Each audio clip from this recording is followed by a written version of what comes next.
नमस्ते, मैं हूँ रितिका बजाज और मैं हूँ प्रतीक बजाज।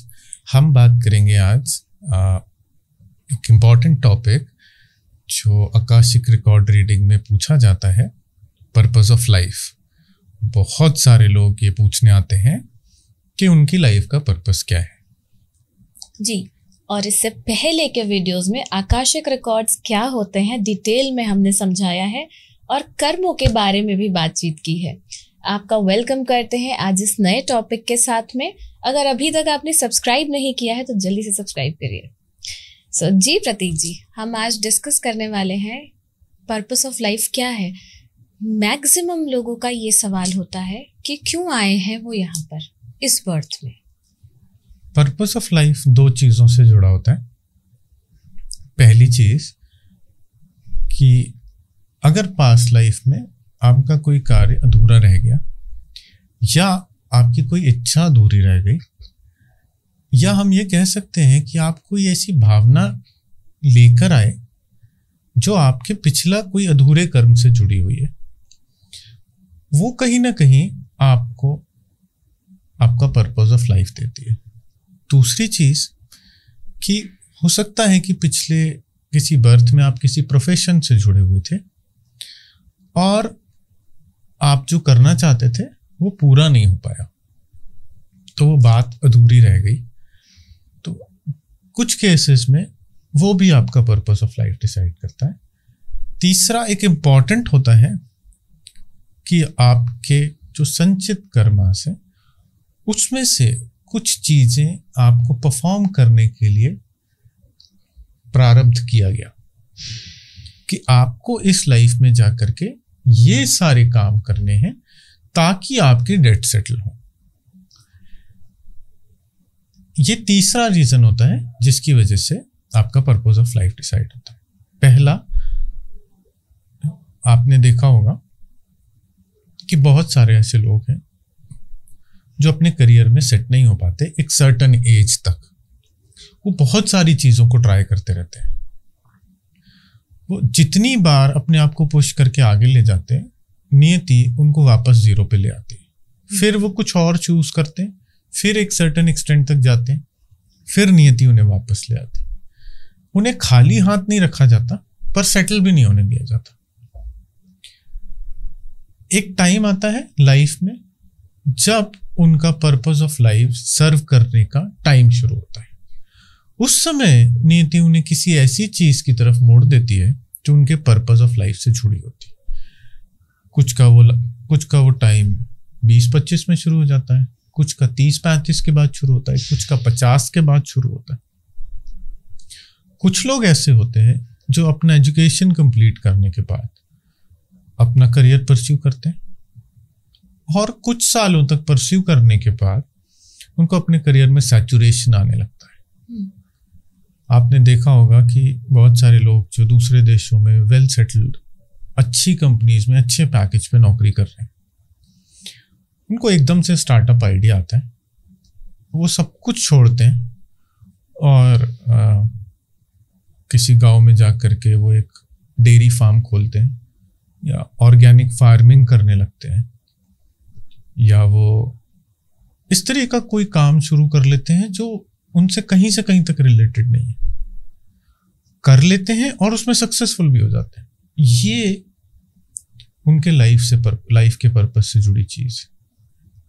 कुछ लोग ऐसे होते हैं जिनको एक उम्र के बाद स्पिरिचुअलिटी समझ में आती है, उन्हें खुद समझ में आती है और वो दूसरों को भी समझाने की कोशिश करते हैं। ये भी लाइफ के पर्पस से जुड़ी हुई चीज। तीसरा उदाहरण ये है कि आपने ये चीज देखी होगी कि कुछ बच्चे पढ़ने में बहुत अच्छे थे, उनकी पढ़ाई भी अच्छी चली, लेकिन एक सर्टेन एक्सटेंट के बाद परिवार की जिम्मेदारियां, कभी घर में कोई मेडिकल कंडीशन हुई कि वो घर से बाहर नहीं जा पाए अपने करियर को परस्यू करने के लिए, तो उनका लाइफ का पर्पस शायद अपने माँ बाप की सेवा करना था। ओके। तो ये डिपेंड करता है, एवरी इंडिविजुअल के साथ ये डिफरेंट होता है। राइट। कई बार ईश्वर ये नियति या ये नेचर आपको अकेला रखता है हो सकता है कि आपका डिवोर्स हो गया हो सकता है कि आपकी शादी नहीं हो रही हो, या कोई और परिस्थिति भी हो सकती है। आपको अकेला इसलिए नहीं रखा जा रहा है, शायद ये आपको सजा देनी है। आपको अकेला इसलिए रखा जा रहा है कि आपसे नियति कुछ करवाना चाहती है, और उसके लिए आपका अकेला होना जरूरी है। अगर आप संबंधों में बंधे होंगे तो आप शायद वो कर ही नहीं पाएंगे। एक केस हमने देखा था कि एक डॉक्टर, उनके बच्चे नहीं हुए, लेकिन उन्होंने अपनी पूरी लाइफ स्पेंड करी for the animal welfare. Yes. तो अगर उनके खुद के बच्चे हो जाते तो वो क्या उतनी ही लगन और भाव के साथ जानवरों के बच्चों के साथ वैसे अटैच हो पाती, उतना टाइम दे पाती जितना उन्होंने इस लाइफ में दिया। तो उनके बच्चे ना होना ये नियति था, क्योंकि उन्हें अपनी लाइफ का पर्पस सर्व करना था फॉर द एनिमल वेलफेयर। उन्होंने शेल्टर खोला, शेल्टर चलाया, कम से कम 20 साल रेस्क्यूड एनिमल्स की सेवा करी, इंजर्ड की सेवा करी, उनको बच्चों की तरह ट्रीट किया। तो उनका सारा मदरहुड जो है वो अपने बच्चे के लिए नहीं था, वो एनिमल वेलफेयर के लिए। तो हमेशा ये होता है कि आप ये सोचते हो कि लाइफ आपके हिसाब से चल रही है, बट ये सब कुछ प्रारब्ध है।